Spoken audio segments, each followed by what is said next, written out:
Frente a frente.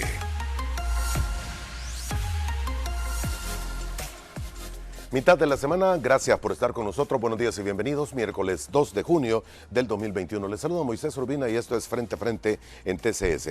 Vamos a tener dos conversaciones esta mañana. En la primera parte se encuentra ya aquí con nosotros en el estudio el diputado y jefe de fracción de Nuevas Ideas en Asamblea Legislativa, el licenciado Cristian Guevara. Licenciado, ¿cómo está usted? Bienvenido, buenos días. Buenos días, Moisés, buenos días a toda la teleaudiencia. Creo que ha sido una jornada intensa de ayer, pero estamos arrancando con bastante energía hoy. Y debo entender que tiene bastante actividad este día, ¿verdad? Sí, fíjate, Moisés, bueno, hoy hay varias comisiones en la Asamblea Legislativa, creo que son 5 comisiones las que se van a desarrollar hoy.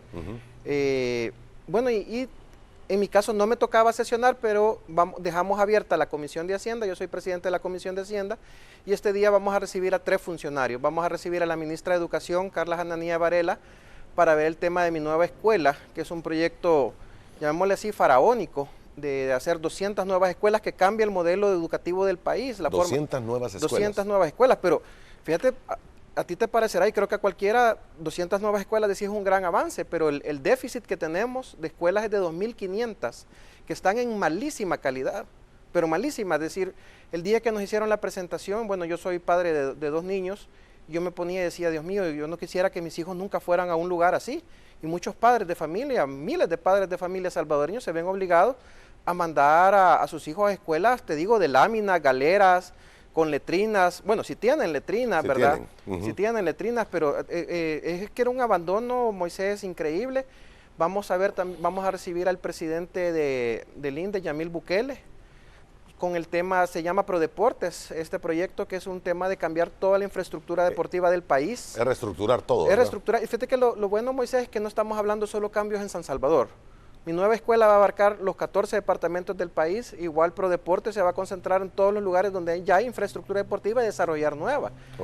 Y son proyectos de inversión, y finalmente la última reunión es con el ministro Alejandro Zelaya, porque también tenemos que ver todos los detalles de endeudamiento, de ver de los empréstitos, los intereses, ver que todo esté bien en el país para poder seguir con estos proyectos. Pero te digo, te doy una buena señal. Dentro de estos proyectos también viene uno de Bandesal, fíjate, que es con energías limpias. Es para préstamos para pequeñas empresas que tienen que ver con energías limpias, y nos los va a dar el Banco Europeo de Inversión, el BEI, que es la primera vez que un banco europeo va a dar un préstamo a El Salvador. Eso significa que también hay un análisis macroeconómico previo que te está diciendo que el país está fuerte todavía. Y también estamos hablando con la inversión, otro proyecto grande que se nos viene, que también ya discutimos, que es el de Los Chorros. Y que en este también sería dinero de Corea del Sur, son 130 millones de Corea del Sur, que también tenía años de no dar un préstamo a El Salvador, y con esto ya se está reactivando con una nación potente económicamente. ¿Esto de Los Chorros es para la ampliación de la carretera? Sí, es el viaducto de Los Chorros.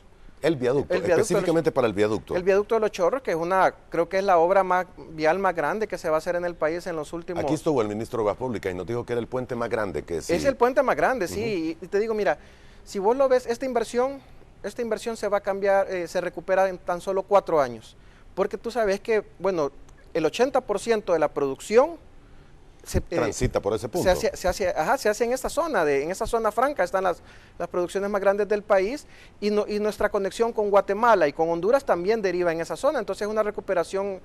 Y quien ha ido, bueno, mi hermana vivía ahí, mi hermana a veces se iba a las 5 de la tarde de San Salvador y llegaba a las 8 de la noche a su casa. Entonces eso también mejora un impacto en la calidad de vida, baja los índices de contaminación, el gasto de combustible, y yo creo que ya es necesario dejar de estar arriesgando la vida de los salvadoreños.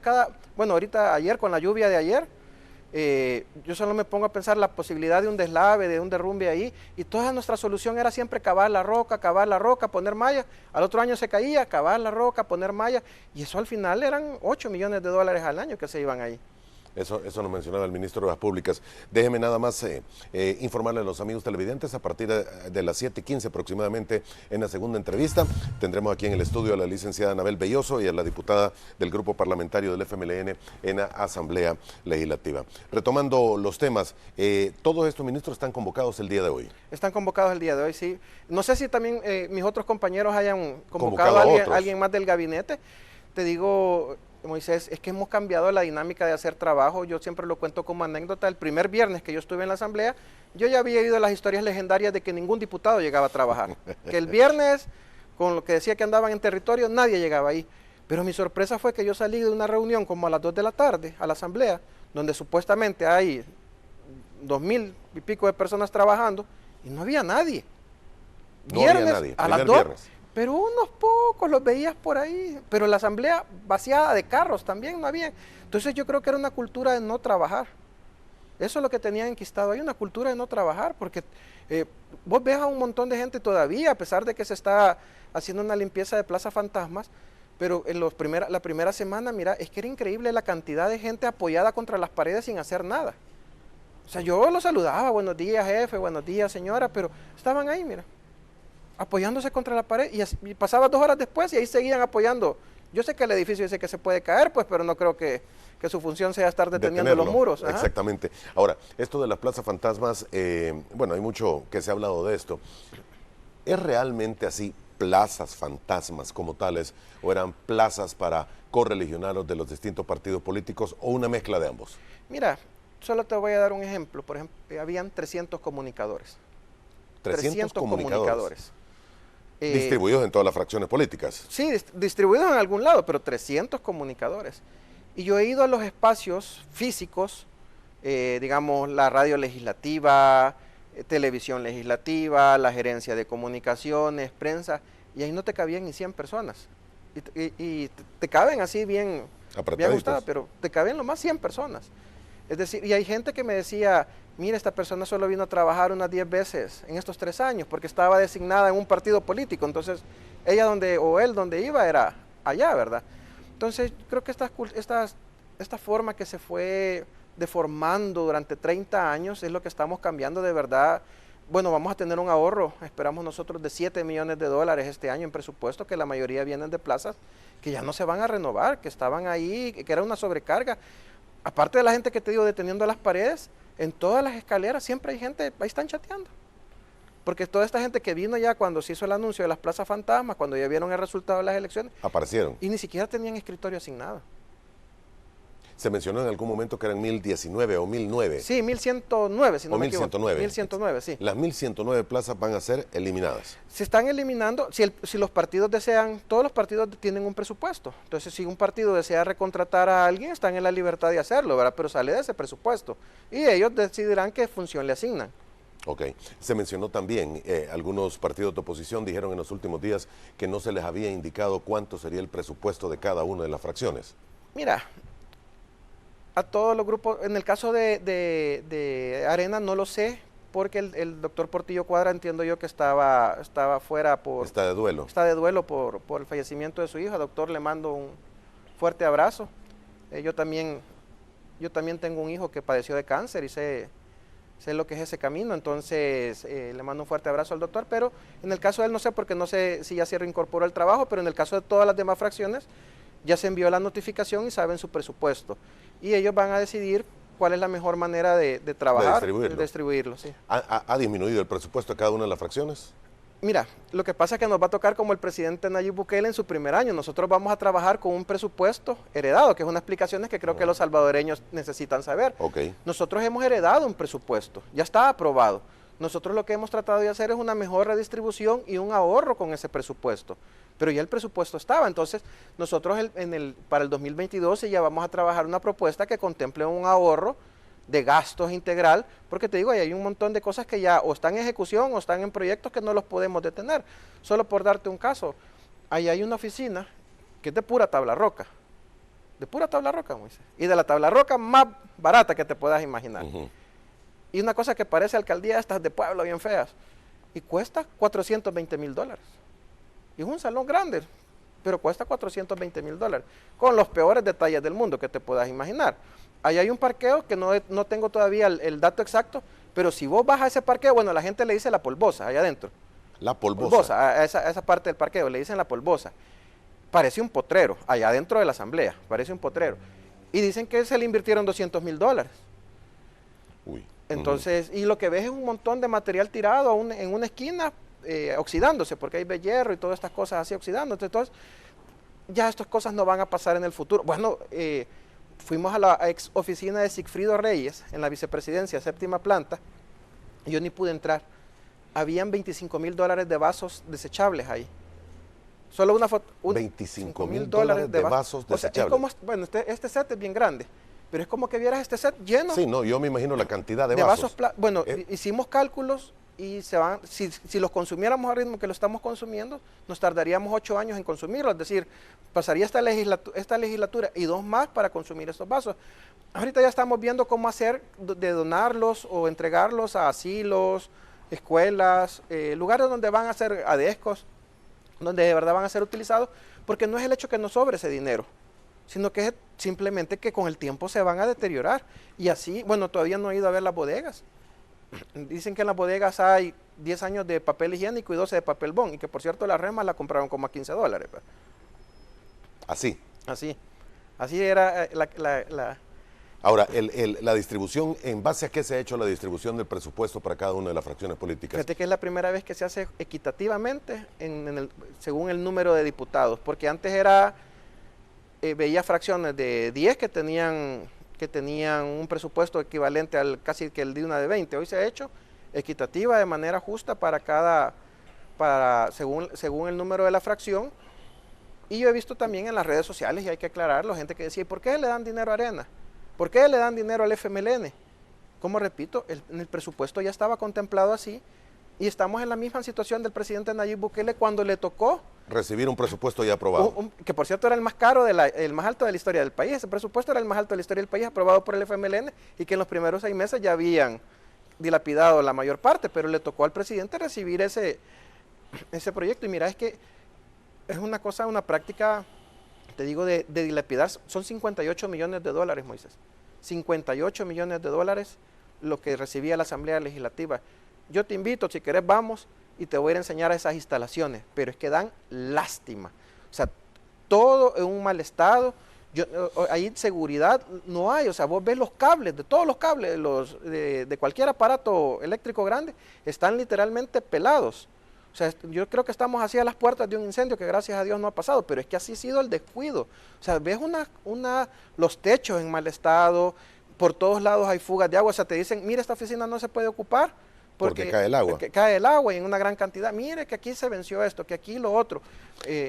Diputado, pero esto que me menciona de los cables pelados y el agua que está cayendo, ¿es en el edificio administrativo, el de varios niveles, o no? Es en todos lados. Es que mira, en todas partes. La Asamblea... El Salón Azul es también. Que te digo, tenemos que ir, Moisés, y te voy a enseñar. Es que eso parece un rompecabezas que lo hizo un niño, y un niño pequeño, que fue poniendo piezas donde logró hallar espacios y mal distribuidos. O sea, no tiene una lógica. Yo creo que esta Asamblea...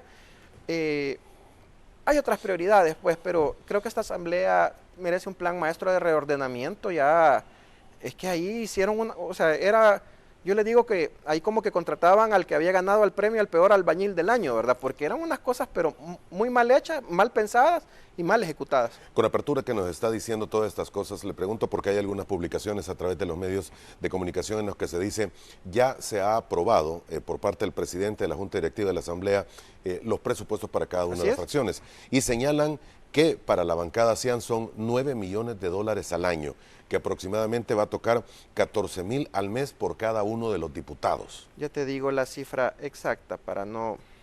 Esta es una publicación de internet que la estoy sacando en Twitter, que la ha hecho pública un usuario que se llama Parlamentarios Salvadoreños.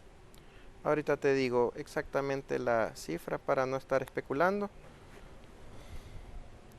Son 9.366.186. Esa es la cifra que se ha asignado en base al presupuesto que ya estaba aprobado. Ok, 9 millones. 9 millones. Si se divide entre 55 diputados, da un número bastante grande, ¿no? Y es lo que se ha hecho igual en la misma proporción a darle a Arena, darle al FMLN, a Nuestro Tiempo, PDC, PCN, a todos los partidos de una manera igual. Y no es demasiado dinero, señor. Es lo que te digo. Estamos heredando un presupuesto que ya estaba y que se tiene que ejecutar. Son de esas cosas que hayas mal. Pero vamos a trabajar, fíjate que te digo, son 58 millones y el 52 millones se van en salarios. Nosotros vamos, y te lo digo con un compromiso serio, el otro año vamos a reducir el presupuesto de la Asamblea porque creemos que podemos ser mucho más eficientes con el dinero que recibimos a que como con este presupuesto que hemos hallado. Te digo, ahí hay proyectos que ya están en ejecución que nos parecen ridículos, pero ni modo, hay que terminarlo. Ok, pero no se puede dejar de ocupar este dinero. Le pregunto porque se puede ahorrar, se puede destinar Fíjate para que otras áreas. la asamblea tiene basa desde la independencia presupuestaria, Sí, igual que la fiscalía. entiendo lo de cumplir con el presupuesto, Ajá. que si no se utiliza también puede ser que después Bueno, venga menos. te digo, vamos a tener un ahorro de 7 millones de dólares, pero también hay algo que ya, digamos, hay cosas en caminos que no las podemos detener, pero que ahorro vamos a tener y que lo vamos a devolver a cosas más importantes. Fíjate que hay cosas, Moisés, que ves que el dinero alcanza cuando no se roba. Por ejemplo, ya se le dio un reconocimiento a la selecta de playa de un bono de $6,000 para que ellos puedan entrenar con tranquilidad este tiempo, y se les va a dar $2,000 a cada uno cuando ya vayan para Rusia. Te estoy hablando de un año, cabal. Y ese dinero ha salido de los ahorros de las plazas fantasmas. Entonces, a veces no es tanto que el dinero no es que se gaste, sino en qué lo gastas, en qué lo invertís. Entonces, de esos ahorros también, aunque no lo podemos dejar de ejecutar, pero lo vamos a ocupar en cosas buenas para El Salvador. Muy bien. El presupuesto ha sido distribuido equitativamente entre todas las facciones políticas. ¿Qué se va a hacer con el edificio? Se habló durante algún tiempo en la administración del doctor, bueno, antes del doctor Quijano, de que se iba a hacer el edificio. Luego el doctor dijo que no había presupuesto suficiente y que no era necesario, y que se tuvo sedes de algunos partidos políticos en distintos puntos de la capital. Mira, fíjate que ayer fui a... No sé si todavía está funcionando así. Perdón, no fue ayer, fue antier fui a hacer una inspección al edificio y estaba alguien todavía de arena ahí, todavía no han desalojado las instalaciones, así que también les pido que si nos pueden ir ayudando porque necesitamos comenzar a trabajar, pero bueno, estaba alguien de arena allá adentro en las instalaciones y oíste el consejo que nos dio: cuando tiemble, no corran hacia abajo, sino corran hacia el edificio de comisiones. Ese fue el consejo que nos dio. Mira, ese edificio ya creo que ya tiene más banderas que las Naciones Unidas, ¿verdad? De demolición y de peligro y de todo. Ajá. Creo que es un riesgo. Lo que pasa, Moisés, que cuando se propuso la Taqua Tower, porque así le decía a la gente, la Taqua Tower, tenía acabado, en su última planta tenía acabado de hasta $300 el metro cuadrado. Tenía un helipuerto, tenía un bar abierto, que era un área para recepciones, pero era un bar abierto. Vos ves los planos y en la última planta era una oda al despilfarro. Ese era el edificio que se Ese era iba a el edificio construir. que se había presupuestado, creo que son $32 millones. Moisés, si la asamblea va a dar $500,000 para un helipuerto, yo con gusto lo firmo, pero que sea en el Hospital Bloom, para recibir a los niños de emergencia. Te digo, si a mí me dicen, Cristian Guevara, vamos a ocupar $500,000 de la asamblea, yo ahorita firmo, y firmo 3 veces, pero que ese helipuerto se ponga en el hospital. Y no nosotros no necesitamos andar en helicóptero, disculpa. Nadie de nosotros necesita andar en helicóptero. Y nadie de nosotros necesita acabados de $300. De esos 32 millones, como no se ha ejecutado, ya hemos pagado los salvadoreños $1 millón. Es que ese es el punto, ya se está pagando. Ya se está pagando de intereses. Entonces, yo creo que ahí viene la oportunidad de hacer un plan maestro de reordenamiento de la asamblea. No necesitamos un edificio de lujo. Bueno, creo que solo demoler el edificio es un par de millones de dólares. Pero no necesitamos edificios de lujo, necesitamos espacios funcionales. Fíjate que cuando yo llegué, ahí vienen los tipos de ahorro que te estoy diciendo que estamos haciendo. A mí me dieron la oficina, me dijeron que era la anterior de Carlos Reyes o que estaba destinada para Carlos Reyes. Y alguien de la asamblea llegó y me dijo, mire, usted es el jefe de fracción, tiene $5,000 para adecuar su oficina. ¿Cuánto le digo yo? $5,000 para adecuar su oficina. Y el subjefe de fracción $3,500 y cada diputado $1,500. Yo fui a sacar los muebles de la bodega de la Asamblea Legislativa. De ahí fui a sacar, y me habían puesto, el escritorio sí estaba chivo, creo que era el que ocupaba Parker. Y le digo, sáquenme el escritorio. No porque lo uso Parker, sino porque yo he venido a trabajar. Pónganme una mesa de trabajo. Yo no quiero estar detrás de un escritorio. Entonces pusimos una mesa de trabajo que la fuimos a sacar y tenía 2 opciones, una de vidrio grande que decía arena en medio y una que había estado en el PCN que tenía toda manchada de azul por todos lados. Pues me pareció mejor la manchada de azul. Fui a buscar sillas y así amueblé mi oficina. Y así todos hemos ido amueblando la oficina con las cosas que hemos sacado de las bodegas. No hemos comprado ni $1 de muebles, ni uno. ¿Me entiendes? Yo tenía derecho a $5,000 y no he ocupado ni uno y no lo voy a ocupar. Eso de yo tengo derecho a $5,000 suena, en un país como el nuestro, suena bastante doloroso. ¿Sí? Bueno, y así era la costumbre. Bueno, fíjate que porque este edificio se han cometido errores estructurales.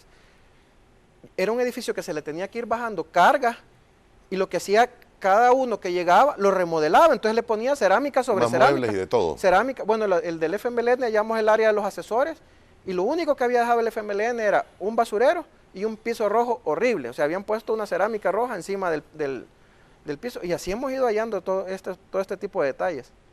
Ok, señor, solo quiero insistirle sobre el presupuesto tal cual y como está. ¿Es realmente necesario que se entregue a cada uno de los 84 diputados 14,000, bueno, no que se entregue, pero que tenga a su disposición $14,000 durante lo que resta de este año para ponerse a trabajar dentro de la Asamblea Legislativa?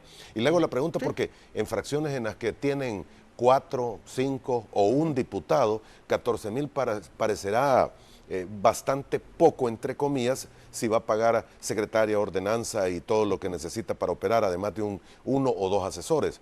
Pero cuando tienen, en el caso suyo, 56 diputados por $14,000.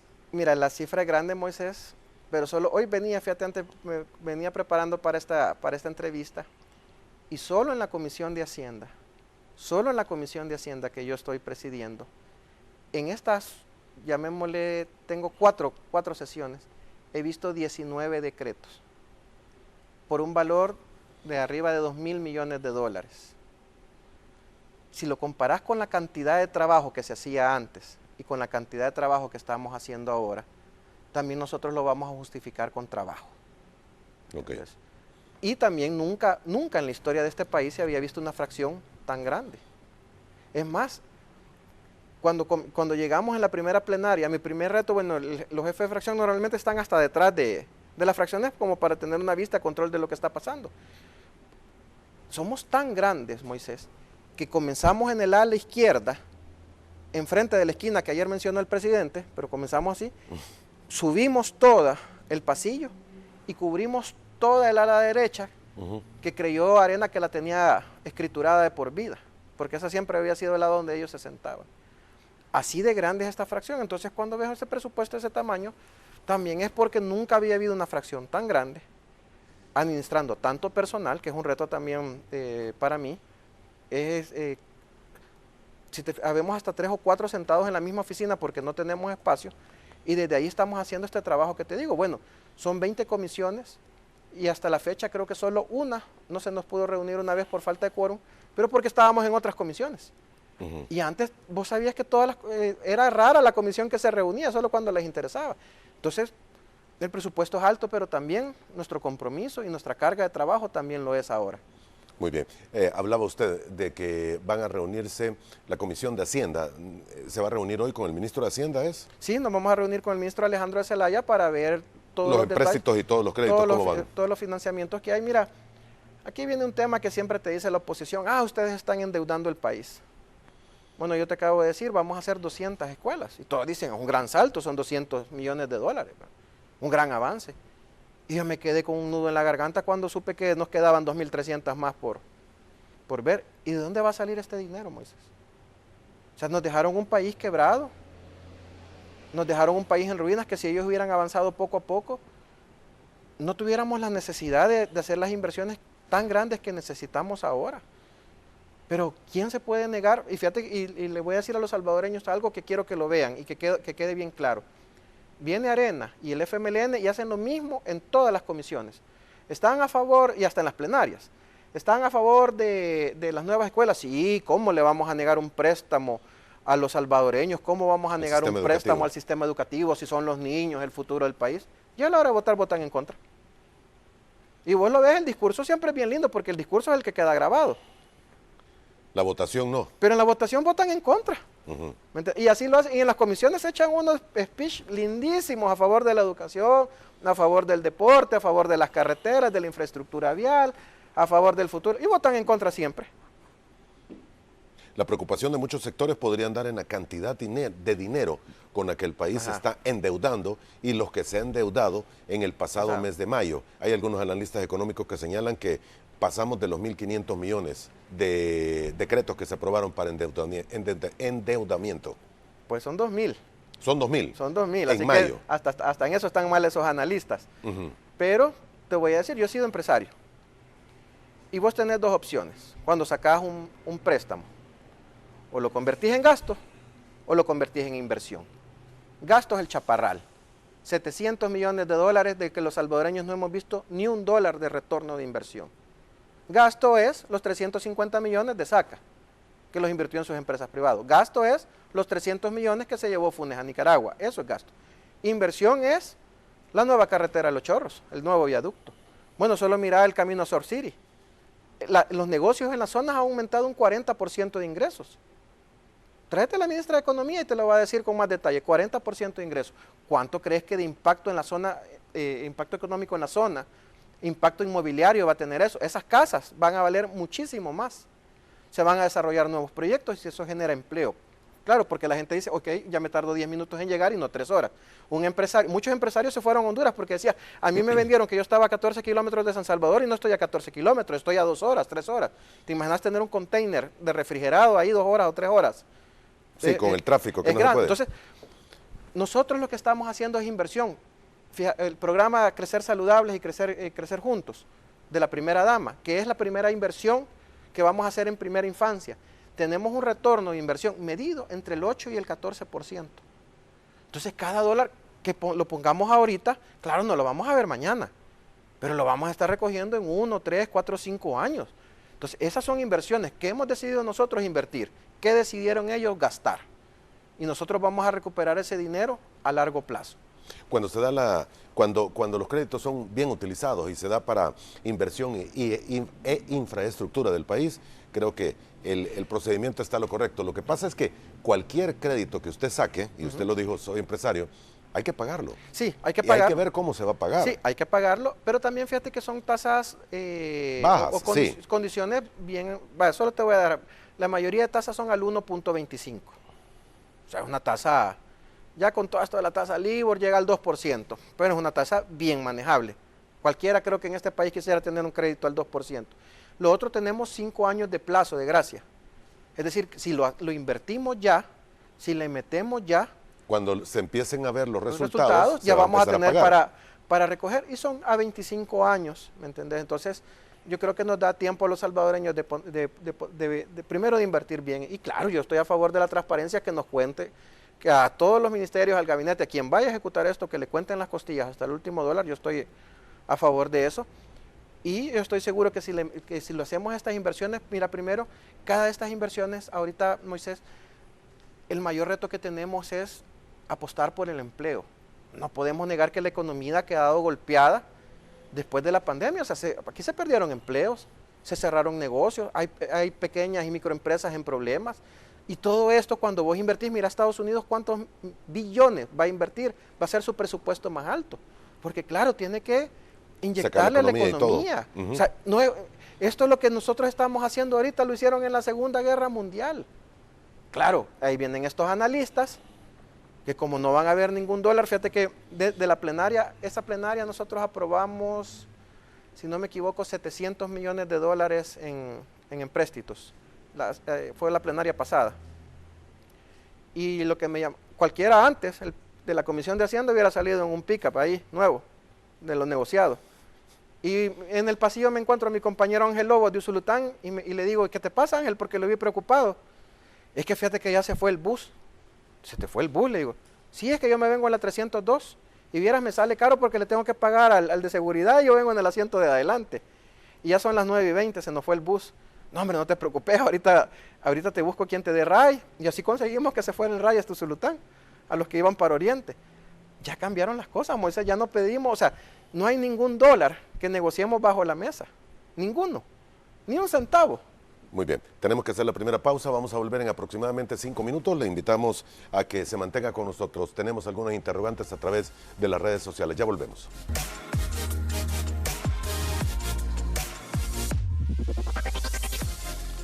En esta primera parte nos acompaña el licenciado Cristian Guevara, es diputado y jefe de la fracción de Nuevas Ideas en la Asamblea Legislativa.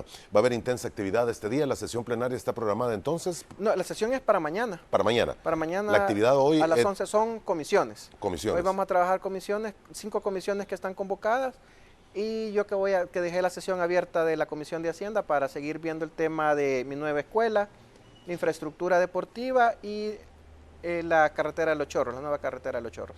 Muy bien. ¿Qué evaluación se ha hecho sobre esta comisión que está investigando el dinero que se entregaba a las ONGs? Porque ya ha habido un primer informe, pero sigue trabajando. Bueno, Moisés, yo no estoy en la comisión como tal, es decir, tengo como acceso restringido a los datos, ¿verdad? Porque es una comisión seria. Lo que sí, digamos, sé los avances que están teniendo. Hemos visto en un primer informe que en los 10 años que se pueden perseguir judicialmente, estamos hablando de un monto a investigar de 273 millones de dólares. Hay que aclarar que no todo este dinero, digamos, mira, te voy a explicar cómo funcionaba este mecanismo, que es un mecanismo de lavado de dinero a gran escala, porque eso es lo que es. Si vos ves la lista de estas ONGs, hay muchas que hacen trabajos serios, trabajos que todos los salvadoreños debemos aplaudir por los sectores más pobres, pero a estas le fueron quitando, poquito a poquito le fueron quitando el dinero. Es decir, que en el 2013 recibían 200 mil dólares y en el 2015 recibían 150 y hoy les asignaron, ¿qué? 100 mil o 50 mil. A todas las instituciones serias le fueron bajando el monto. Y a las instituciones que las ocupaban ellos como un offshore en miniatura, un offshore doméstico, le fueron aumentando los fondos. Y ahí vemos, si vos ves ese árbol genealógico de quién está en tal institución, decís, este es el que trabaja con este exdiputado o con este miembro del partido, y este miembro está vinculado.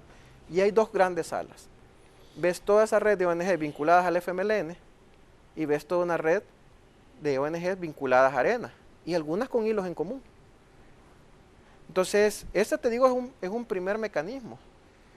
Y hay otros indicios, por ejemplo, en la utilización de los 500 millones de dólares de los impuestos, de este impuesto especial del CES que se creó para seguridad, en el que también hay indicios de que se desvió muchísimo de ese dinero a este mecanismo de lavado de estas ONGs de fachada. Así que creo que es una investigación que en los próximos días nuestros compañeros de la comisión van a ir dando informes. Y te lo digo con honestidad, Moisés, va a ser bien difícil recuperar ese dinero, bien difícil. Pero lo que buscamos es que ya no vuelva a pasar este mecanismo, por lo menos que no continúe, de robo a gran escala. Y que se persiga lo que se tenga que perseguir. Recuperar el dinero, te digo, lo veo difícil. A mí como salvadoreño me encantaría decir cada centavo que se fue, lastimosamente lo dudo, pero con solo frenar y cerrar ese chorro, creo que le vamos a ahorrar al país muchísimo dinero. Muy bien, hay algunas preguntas que tienen que hacerse y medio mundo esperaba que después de lo que ocurrió el 1 de mayo se dieran más destituciones, licenciado. ¿Se ha pensado en más destituciones de funcionarios? No se ha pensado en más destituciones de funcionarios. Es que mira, el procurador de los derechos humanos no está en la mira. Mira, sí está en mi mira. En su mira. En mi mira sí está, porque él está queriendo hacer un negocio de 2.5 millones de dólares con una gremial, por cierto, de derecha. Imagínate, un procurador del FMLN haciendo un negocio de 2.5 millones de un edificio con una gremial de derecha y el edificio no cumple las condiciones. Ahí no van a albergarse ni a la mitad de la gente que trabaja en la Procuraduría. Y con 2.5 millones, discúlpeme, si usted no va con trance ahí, búsquese un corredor inmobiliario decente y le va a conseguir un edificio donde quepan todos los empleados y trabajen decentemente. Es un señalamiento bien grave. Sí, pero lo está haciendo. Lo está haciendo. Que sea procurador no significa que no esté haciendo ahí. O sea, lo que está haciendo es el edificio para la Procuraduría. No quiere comprar un edificio usado a una gremial y ese edificio no cumple las condiciones para albergar a la gente. ¿Qué es lo que va a pasar? Va a comprar el edificio, solo se va a ir el 40% de los empleados de la Procuraduría y el otro 60% va a seguir alquilando edificios. Entonces hoy va a tener dos cargas, va a tener que estar pagando el edificio, el nuevo, el que compre, y va a tener que seguir pagando los locales. Entonces con esos 2.5 millones que tiene él, que los invierta y compre un edificio, miren, si en una galera bien hecha caben todos. Y con esos 2.5 le sobra hasta para amueblarlo bonito. Lo que pasa es que en el otro se pueden hacer trances. Ahí tiene una promesa también de subirle el sueldo a los empleados de la PDDH, que él se las hizo. Él. ¿Me entiendes? Entonces, y si no lo cumple, hay que se encargue él con los empleados, pero ahí tiene. Entonces sí está en mi mira sí está. Ahora, ¿ustedes no pueden llamar al procurador y preguntarle eso directamente, así como usted lo ha expresado esta mañana en televisión? No nos estés dando buenas ideas, Moisés. No, pregunto. Sí, yo creo que, bueno, es una posibilidad, pero el tema de la destitución, si hubiéramos hecho una cacería política, una cacería de brujas, ahí estuviera, pero no hicimos eso. Lo que hicimos fue valorar lo que, que la anterior sala de lo constitucional había hecho múltiples violaciones a la Constitución. Fíjate que cuando comenzamos a ver los casos, Moisés, eran como 20 casos, donde violaban la Constitución. Y te voy a explicar. Ningún ciudadano puede alegar que desconoce la ley. Hasta el más humilde campesino de Jocuaitique, el más humilde poblador de Corral de Mulas, no puede alegar que no desconoce la ley. Y como unos magistrados no iban a conocer la ley, que en teoría debe ser las personas con el mayor o el más alto conocimiento sobre Constitución, y la violaron 20 veces. Entonces, cuando vimos eso, les dije yo, concentrémonos, hagamos la lista más corta. Y estudiamos 5 casos donde la violaran flagrantemente. Sobre eso nos basamos para iniciar el proceso de destitución. En el caso del fiscal, con el respeto del caso, nunca él tuvo que haber sido escogido. Ya habían sentencias de salas anteriores donde decía que si tenían vínculos partidarios, un funcionario no podía ser, bueno, por lo menos un funcionario de segundo grado no podía ser escogido. Y él había sido miembro financista de Arena, parte del equipo de campaña de Norman Quijano, parte del equipo de campaña de Calleja. Es que nunca tuvo que haber sido escogido. Nunca. Y se dieron los votos, y siempre lo recuerdo, fue un combo legislativo en el que Arena le dio los votos al FMLN para aprobar el presupuesto más alto de la historia, y el FMLN le dio los votos a Arena para escoger un fiscal arenero. ¿Y quién impulsó eso? Norman Quijano. ¿Y dónde está Norman Quijano? Huyendo. ¿Quién lo protegía? El exfiscal Raúl Melara Granillo. Así de sencillo, Moisés. Ok, no va a haber más destituciones por el momento. No va a haber más destituciones, te digo, no es nuestro interés estar en un tema de cacería de brujas, era nuestro interés hacer lo justo, lo legal y lo correcto. Muy bien.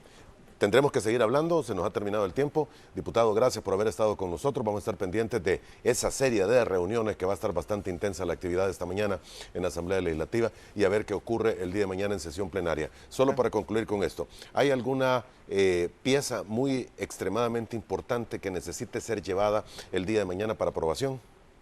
Va a estar interesante, Moisés, con eso te digo todo. Va a estar interesante. Y adelántenos algo. Y va a estar larga, así que aquí mi compañera diputada Anabel Belloso, que aquí está, que nos alistemos porque va a estar larga. ¿Va a estar larga? Va a estar larga, sí. ¿Reformas? Vamos a hacerlo, como repito, lo justo, lo legal y lo correcto, así que mañana lo van a ver. Ok, vamos a estar pendientes entonces. Gracias, diputado, por haber estado con nosotros. Un gusto. Un gusto, Moisés. Un gusto a todos. Gracias por habernos acompañado. Hacemos una pausa. Estará aquí en el estudio en aproximadamente 3 minutos y medio la licenciada Anabel Belloso, diputada del Grupo Parlamentario del FMLN en la Asamblea Legislativa. Ya volvemos.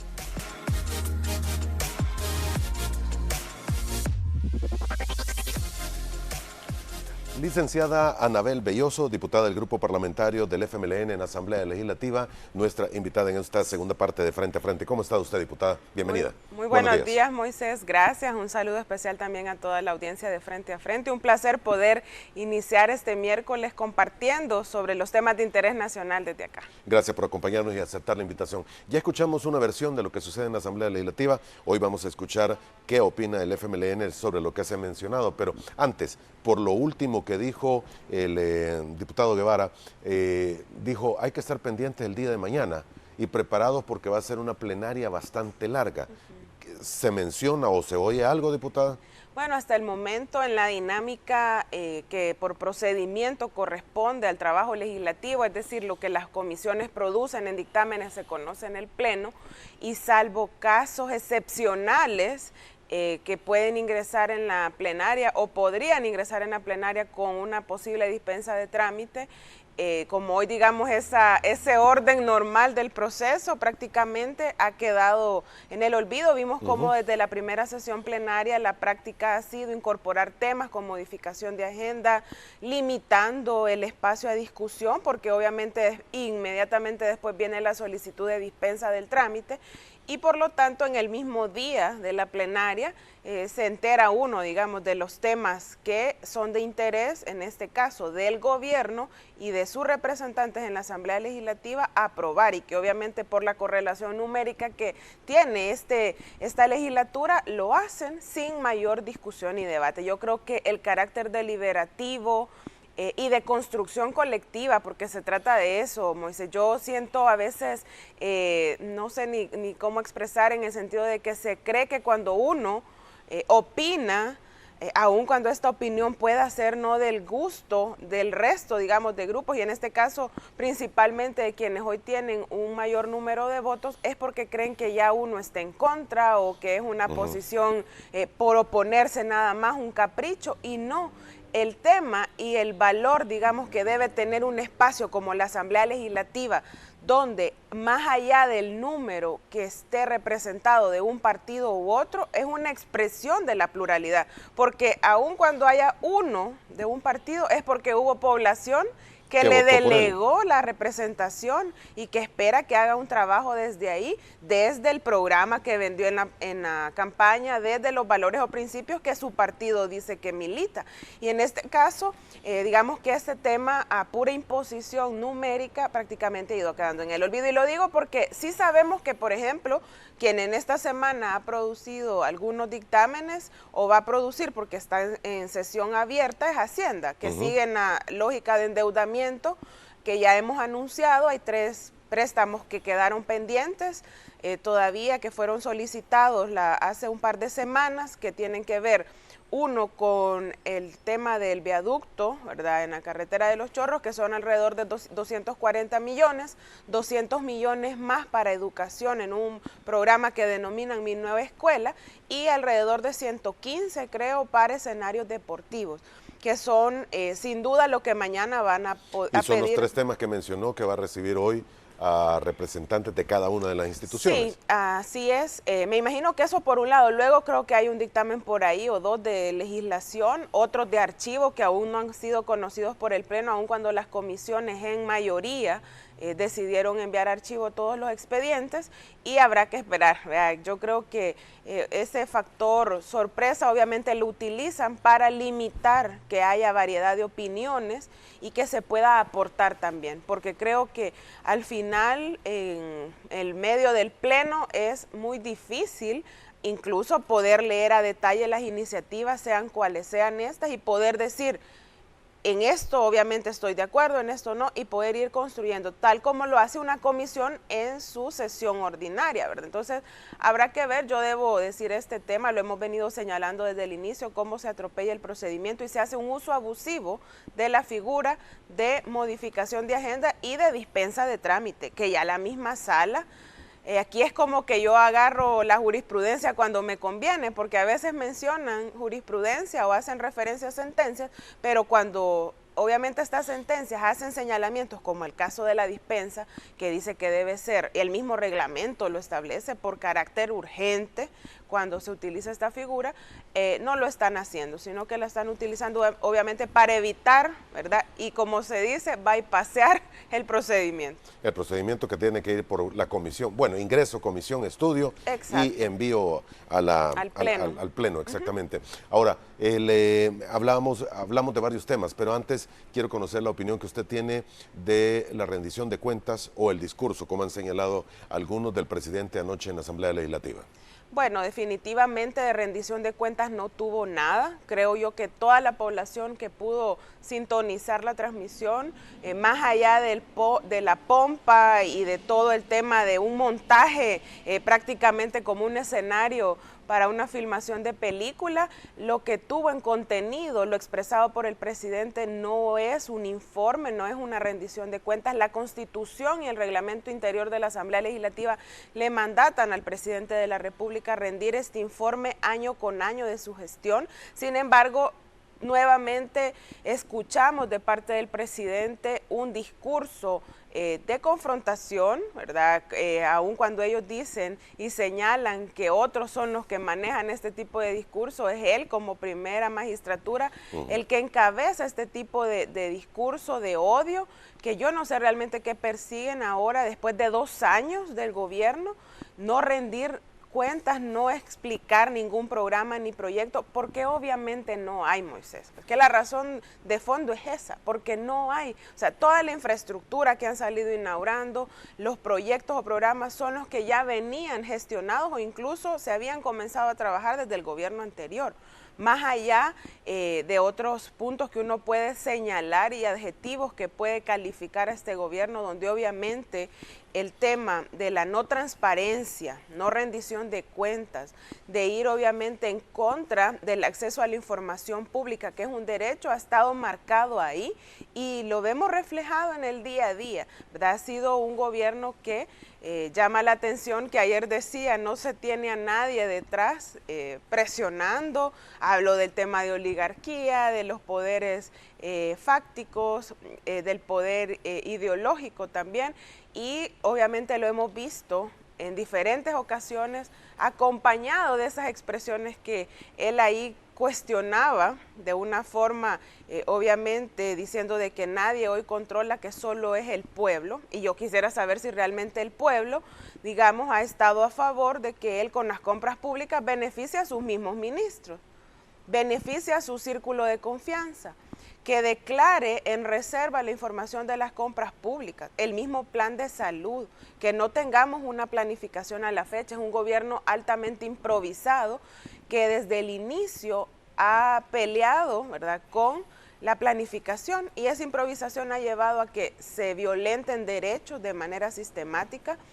No dijo tampoco qué pasa con las personas desaparecidas, que han ido en un incremento significativo en los últimos meses, y dentro de esto yo debo señalar también con mucha preocupación los más de 332 feminicidios, que de los que nadie dice nada. ¿Qué atención se está dando a las mujeres víctimas de violencia cuando lo que uno ve reflejado, por ejemplo, es en los presupuestos la disminución de los etiquetados que iban destinados a estos fines de atención a víctimas?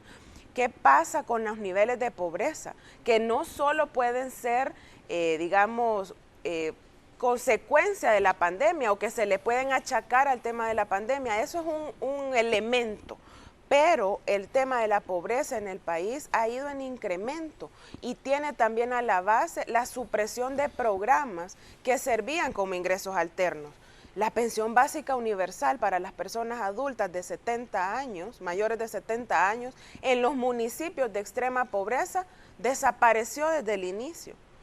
Y eso era una alternativa de ingreso poca, pero ya significaba algo, era un comienzo. En lugar de ir en avanzada, eso desapareció. Programas de agricultura familiar, en fin, una serie de andamiaje de protección social que hasta la fecha, a los 2 años del gobierno, obviamente ha sido desmantelado y tiene sus efectos. Ya no se diga en el tema de la fuerte crisis económica, el endeudamiento y la preocupación que existe alrededor de las finanzas públicas, que uno mira que ahora la única vía que ven para poder financiar programas o proyectos es el endeudamiento. ¿Y qué pasó con aquel lema de la campaña donde decían que el dinero alcanzaba cuando nadie robaba? ¿Qué les está pasando? No les está alcanzando el dinero y lo único que hacen es mirar a la deuda. Ha habido una pandemia, dicen. Pero no es justificación en el sentido de que, además del endeudamiento en el marco de la pandemia, que yo ahí debo decir, para también desmitificar o quitar aquel discurso que uno no acompaña iniciativas del Ejecutivo. El FMLN votó el año pasado, primero para el decreto de estado de emergencia, el día 14 de marzo. El 26 de marzo del 2020 acompañamos la aprobación de los 2.000 millones porque teníamos claridad que recursos extraordinarios eran necesarios. Pero ¿qué pasó? Uno acompaña de buena fe, esperando que eso vaya dirigido justamente a beneficiar a la gente. Ahí en ese decreto 608 de los 2.000 millones se decía que había que apoyar a las familias, de ahí nace el financiamiento de los 300 millones que se entregaron a las familias, pero ¿qué sabemos en la ejecución? No hubo una planificación acertada. ¿Qué criterios se utilizaron para entregar los 300 millones que dejaron fuera a mucha gente? Y hoy en los registros hay 100.000 que no tienen respaldo. Son 30 millones. Todavía se tiene ese... Todavía está ese hallazgo, digamos. Y no solo ese, hoy las sumas es de más de 1.000 millones que no tienen un respaldo claro de cómo han sido utilizados. No es que uno esté en contra de la ayuda a la gente, no, si hemos acompañado esas medidas. En aquel momento también el decreto decía que había que impulsar desde marzo medidas de apoyo a la micro, pequeña empresa, a los emprendedores para evitar los desempleos, para evitar que cerraran, y eso no fue implementado de manera oportuna. Entonces la crisis económica obviamente se agrava por la pandemia, pero inicia desde ellos ya tenían casi un año al inicio de la pandemia. ¿Qué habían hecho en ese año? ¿Qué programas o proyectos conocíamos? ¿Qué planificación tenían? Nada. Hoy hemos alcanzado niveles de deuda. Solo en 2 años más de 5.000 millones ha endeudado este gobierno. Y mucho de ese dinero sin tener un destino claro y mecanismos de control. ¿Qué es lo que uno a estas alturas, luego de haber avanzado tanto en la transparencia, en aprobar una ley y una institucionalidad que diera respaldo a eso, vemos cómo el interés ha estado, en primer lugar, en concentrar la mayor cantidad de poder? No podemos pasar por alto lo ocurrido el 9 de febrero del 2020, que nos dio luces del carácter autoritario y cómo este gobierno iba a ejecutar o iba, digamos, llevar adelante su mandato en los próximos años. Y luego el 1 de mayo, que por más que quieran justificarlo como un cambio del sistema político, ese sistema político es el que les ha permitido estar ahí y ellos deben respetar las leyes, la Constitución, si es lo que la ley establece claramente, y obviamente se refleja también la aspiración por un mayor control de quienes están en el otro órgano. Ese sigue siendo un golpe de Estado, yo lo digo, lo reitero, para nosotros es un golpe del órgano legislativo en su mayoría, porque ahí nos salvamos, nos apartamos, contra el órgano judicial. Hay una sola sala legítima y aun cuando sentencias no le parecieron por el carácter de cómo fueron sus resoluciones, hubo otras que sí las retomaban y les daban la razón. Por lo tanto, es, digamos, un tema como que cuando me conviene sí y cuando no lo desconozco o hago ilegalidades e inconstitucionalidades para tomar control. Si le pregunta Nuevas Ideas, si le pregunta al presidente, dirá el mismo pueblo salvadoreño nos dio esa posibilidad dándonos 56 diputados en la Asamblea Legislativa. Pero hubieran respetado al menos los procedimientos. La figura de destitución es solamente válida cuando hay una causa justificada por ley. Y uno lee la iniciativa que prepararon o que les prepararon desde la Casa Presidencial y ninguna de las cosas que enlistan ahí tiene una causa legal justificada. La ley es clara. Ninguna. Ninguna. Lo que uno ve reflejado, y yo también lo he escuchado en declaraciones tanto de representantes del partido del gobierno y de sus diputados y diputadas, es de que no coincidieron o creyeron que la sala les quitaba atribuciones al gobierno en el medio de la pandemia. Todo se circunscribe a la pandemia y no hay una causa. Por más que la quieran buscar, no hay. El presidente dijo anoche ahí en el Pleno, no hay vuelta atrás. Sí, son mensajes obviamente. Yo creo que fue también en este sentido un discurso muy retador, no solo a nivel de las voces, digamos, que pueden opinar diferente a nivel nacional, sino que también internacional, prácticamente llamando ignorantes o que desconocían o que los engañaban fácilmente y por eso tenían otras opiniones, aquellas voces que desde la comunidad internacional también han señalado con preocupación lo que sucede en el país y que se han mantenido en el marco del respeto a la soberanía y autodeterminación que tienen todos los países y que en eso nosotros siempre hemos sido también muy claros que creemos en eso, que es cada país pues el que debe resolver sus problemas, pero obviamente al formar parte de organismos regionales, internacionales, mundiales, la preocupación salta porque los países se comprometen a respetar un marco jurídico y la democracia, que acá es un proceso que venía construyéndose luego de la firma de los acuerdos de paz, es cierto, pero no es correcto que alguien, por una correlación numérica, haciendo un uso abusivo de la simpatía que la población le tiene, porque uno no cuestiona, y nosotros lo reconocimos casi que de inmediato después del 28 de febrero, que obviamente el resultado electoral era ese. Y están ahí con esa correlación, la gente les dio la confianza, deberían de estar trabajando para resolver el alto costo de la vida. Yo creo que toda la población que hoy está viendo que vamos al mercado a comprar en nuestros municipios, que vamos al mismo supermercado, hemos sentido la alza de precios. ¿Qué papel está jugando la Defensoría del Consumidor? No tiene actividad en defensa de los derechos de los consumidores. No los vemos ahí. ¿Qué está proponiendo el gobierno para apalear esa crisis económica? No se sabe. Esas son las cosas que deberían de estarse resolviendo, más allá de seguir atentando contra los avances de nuestro proceso democrático, hacer uso y la instrumentalización de instituciones como la Fuerza Armada, como la policía, dándole ya un carácter más político, alejándolos de sus facultades constitucionales y que se ve con preocupación porque obviamente hace recordar, y yo puedo entender, incluso yo no tengo registro en mi memoria de lo que significaron los años de dictadura acá en el país, previo a la firma de los acuerdos de paz, pero sí sé y conozco de la historia.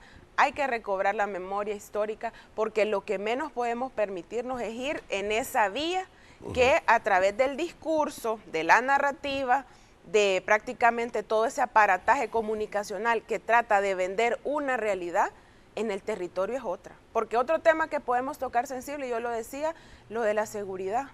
Más allá de lo que se dice, y algo dijo ayer el presidente incluso en su discurso, reconociendo que no estaba el país de las maravillas, como en otros momentos lo han planteado ellos mismos, reconociendo que en el tema de la seguridad hay fuertes debilidades todavía, porque el famoso plan control territorial, ¿cuál es? Si uno en las comunidades cuando va a hablar con la gente, sabe realmente lo que vive la gente en las comunidades, en las colonias, en los barrios de nuestros municipios, quién realmente todavía, lastimosamente, ejerce un gran control en los territorios y que no es para beneficiar a la gente, sino que es obviamente sobre la base pues de los intereses de grupos criminales. Entonces yo creo que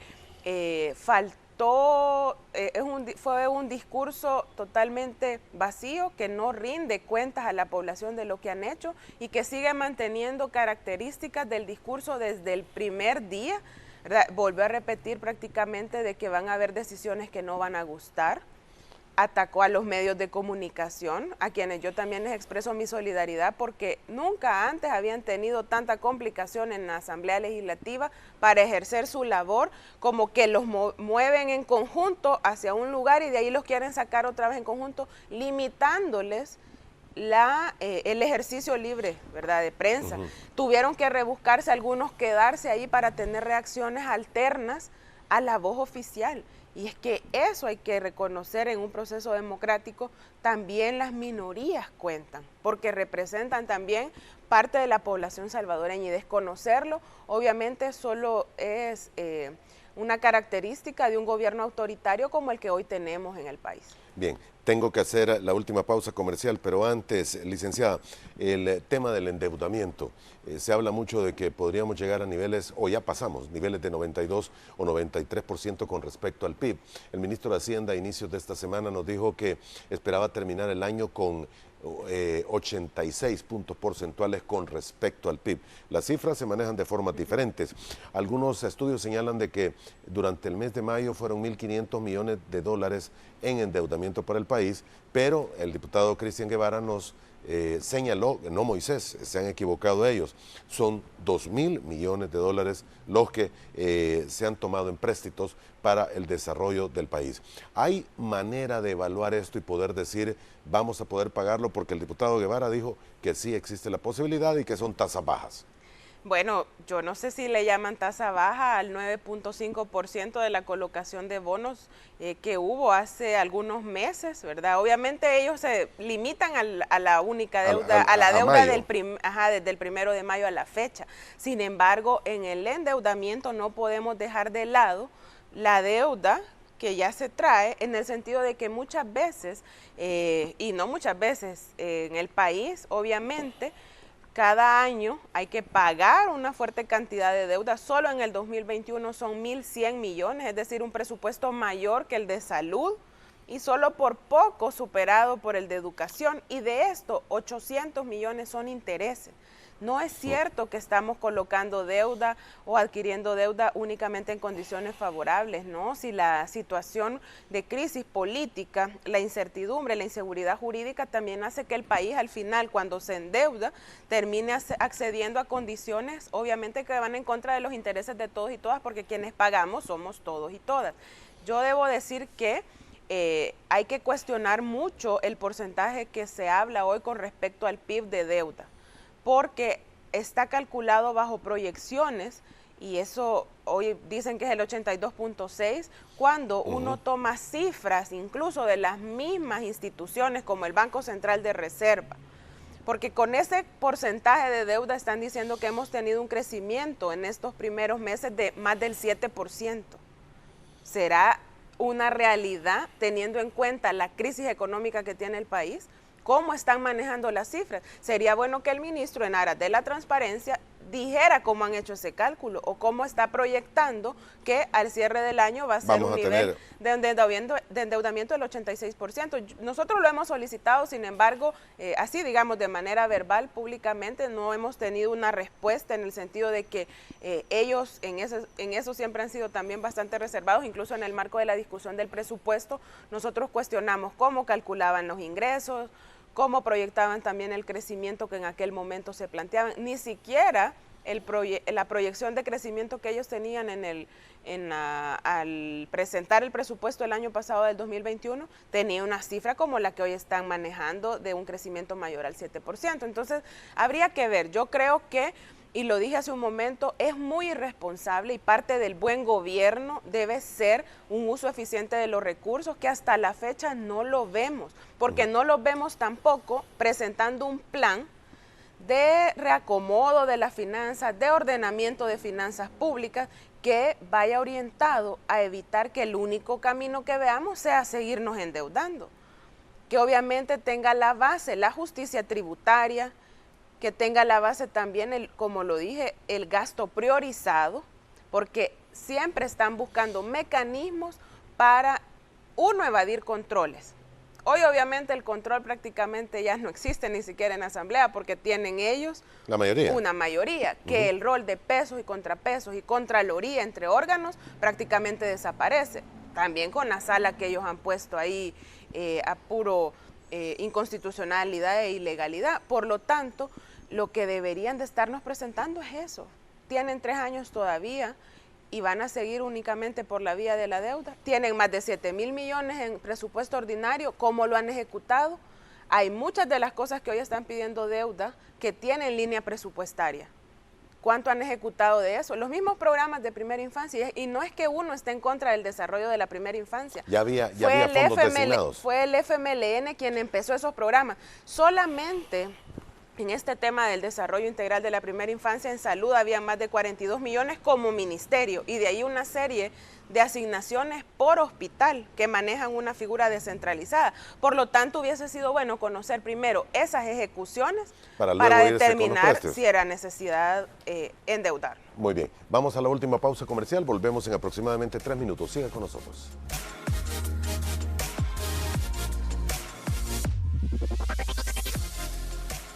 Muy bien, parte final de nuestro programa esta mañana de día miércoles. La licenciada Anabel Belloso, diputada del Grupo Parlamentario del FMLN en Asamblea Legislativa, nuestra invitada.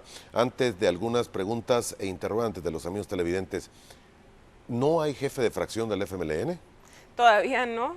Es un tema que tenemos pendiente como diputados y diputadas electos. Nosotros regulamos a través del estatuto en el artículo 67 la elección, donde participan propietarios y suplentes, y hoy se nos ha hecho bastante difícil, digamos, llegar, primero coincidir todos en el mismo espacio y respetar el procedimiento para poder llevar adelante esta elección.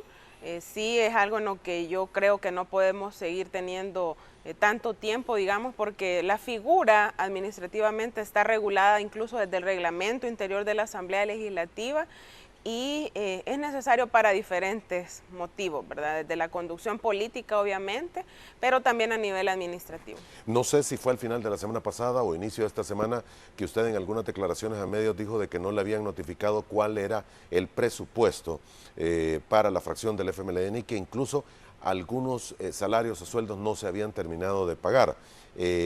Tengo entendido de que fue comunicado en las últimas horas, si no ayer exactamente, cuánto le corresponde a cada una de las fracciones políticas. ¿Usted lo confirma? Sí, ya está. El tema es, Moisés, que creo que no podemos renunciar al carácter de darnos por enterados sobre este tema y tipo de decisiones con documentación obviamente escrita, respaldada por acuerdos, en este caso que tienen que ver acuerdos de la Junta Directiva, que es la que administra el tema de los recursos en la Asamblea, y por lo tanto cuando a mí me lo consultaron, este tipo de notificación no había sido entregada. Más allá de los rumores que circulaban, ¿verdad?, sobre este tema, que obviamente genera en este caso mucho ruido, y ya después de esto vimos incluso algunas publicaciones que yo debo lamentar que se utilice ese tipo de mecanismo e incluso de manera bastante irrespetuosa por quienes están al frente de la administración en la Asamblea Legislativa sobre este tipo de temas. Al final es un acuerdo de junta directiva el que ha sido trasladado a través de una nota, ¿verdad? No es que haya copia del acuerdo y que obviamente refleja lo que ya ha sido conocido por los medios de comunicación y que es una una asignación directamente proporcional al número de diputados y diputadas de cada partido político en la Asamblea. Así se hizo. Así está, sí. Estaba sacando los cálculos, hay alguna gráfica que nos han enviado y tocan $14,000. Alrededor de 14,000. Por cada uno de los diputados. Ha sido notificado el monto así tal cual, global, como está circulando en los medios, en las redes, ese es el dato, entonces uno asume que obviamente debe hacer, porque es la asignación anual, ahí aclara también que es asignación anual, debe dividirse entre 12 y ahí después también en el caso nuestro entre 4 y por lo tanto sí da alrededor de 14,000. No se puede tocar el presupuesto, dijo el diputado Guevara, y por eso es que lo que se ha hecho, lo que se tiene asignado, se ha dividido entre los 84. Bueno, ese es un criterio que obviamente ellos han tenido a la base, creo yo que es también para quitar quizás un poco de presión que se ha estado ejerciendo hacia ellos por parte de la población en el sentido que habían hecho mucha bomba y platillo alrededor de temas como este y obviamente no creo que no solo se está manteniendo sino que incluso porque ha sido un tema que no lo han querido tampoco hacer digamos ellos de manera tan pública y clara desde las voces oficiales de la Asamblea, sino que se ha conocido a través de estas notas que han sido filtradas en los medios y que por lo tanto quizás lo quieren matizar de esta forma. Yo debo decir de que a nivel justamente de estos temas administrativos se ha notificado esto, el tema también de los espacios, ¿verdad?, que obviamente ya han sido a través de una nota también distribuidos según la Junta Directiva y a criterio de la Junta, donde tampoco, digamos, a los grupos parlamentarios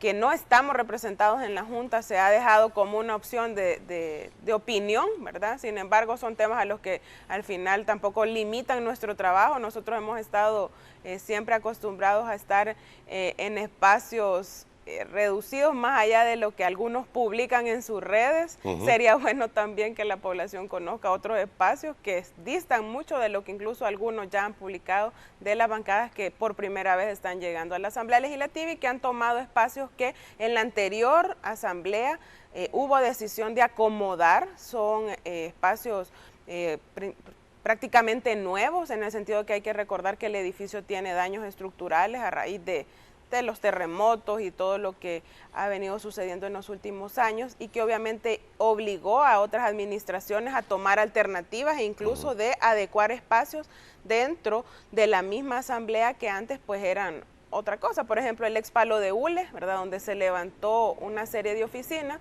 y que obviamente pues ya no le tocó a esta administración hacer esas adecuaciones, ya lo encontró. Por eso no es cierto cuando dicen es un ahorro, es algo que ya se había realizado y que obviamente hoy han llegado a utilizar los que van ingresando. ¿Ustedes están trabajando dentro del recinto legislativo? Sí, dentro del edificio, prácticamente en espacios donde hemos estado como grupo parlamentario desde antes. ¿Tienen el ¿verdad? espacio asignado? Lo tenemos, sí, lo tenemos y como lo dije, no es algo que limite el trabajo, ¿verdad?, sino que tenemos un compromiso con la población en general y también de manera especial con quienes nos han dado su voto de confianza y nos colocaron ahí y es por eso pues que donde sea que estemos vamos a trabajar. ¿Qué lectura hace usted, y ya casi se me termina el tiempo, de la llegada de la señora Jean Mains como encargada de negocios al país?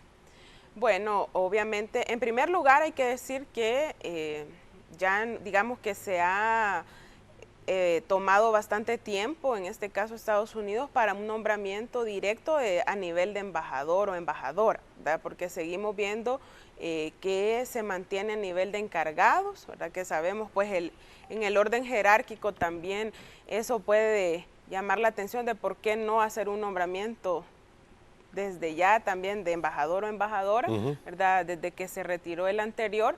Sin embargo, pues uno espera que, y por el bien de la comunidad, de nuestros compatriotas salvadoreños y salvadoreñas que residen en Estados Unidos, que sabemos que es una cantidad considerable, que muchos todavía están en la búsqueda de un estatus legal permanente, que trabajan con mucho esfuerzo, colaboran económicamente a este país casi con otro presupuesto general de la nación, porque de remesas son más de 5,000 millones. Es decir, por todas las implicaciones que tiene en, digamos, esta relación, que ojalá, obviamente, pueda basarse siempre sobre el respeto, pero que tenga al centro a estos millones, porque son casi 3 millones de salvadoreños, ¿verdad?, que están allá, para que tengan las mejores condiciones. Yo creo que al final lo que se aspira, y yo creo que ellos también aspiran desde allá, es que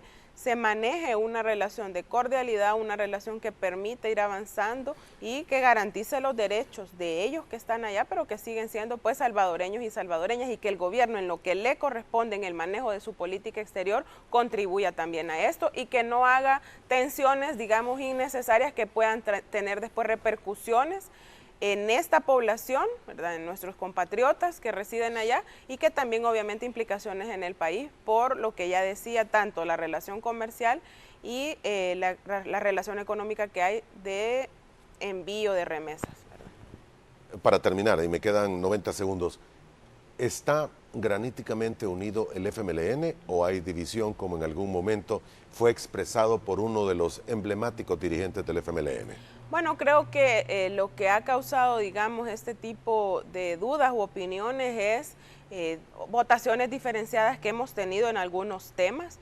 Creo que la misma dinámica legislativa hoy ha hecho más difícil el tema de un debate incluso entre nosotros mismos para poder llegar con una posición plenamente consensuada, como ha sido en otros momentos, cohesionada, y ha sido prácticamente en las votaciones el criterio y valoraciones que cada quien ha tenido sobre los diferentes temas, y es lo que nos ha llevado en ese momento, digamos, a veces a votar de forma diferente. De forma diferente, y creo que eso es lo que se retoma desde afuera como una división. Creo que nosotros tenemos un gran reto de seguir trabajando por la cohesión del grupo parlamentario, de ejercer ese pues trabajo de mejor forma, de lo que la población también espera que como partido, la misma militancia del partido espera que hagamos desde la Asamblea Legislativa, y que lo sigamos haciendo desde una de las características que ha sido fortaleza del partido, aunque a veces se ha criticado, que es la votación en bloque, ¿verdad? Pero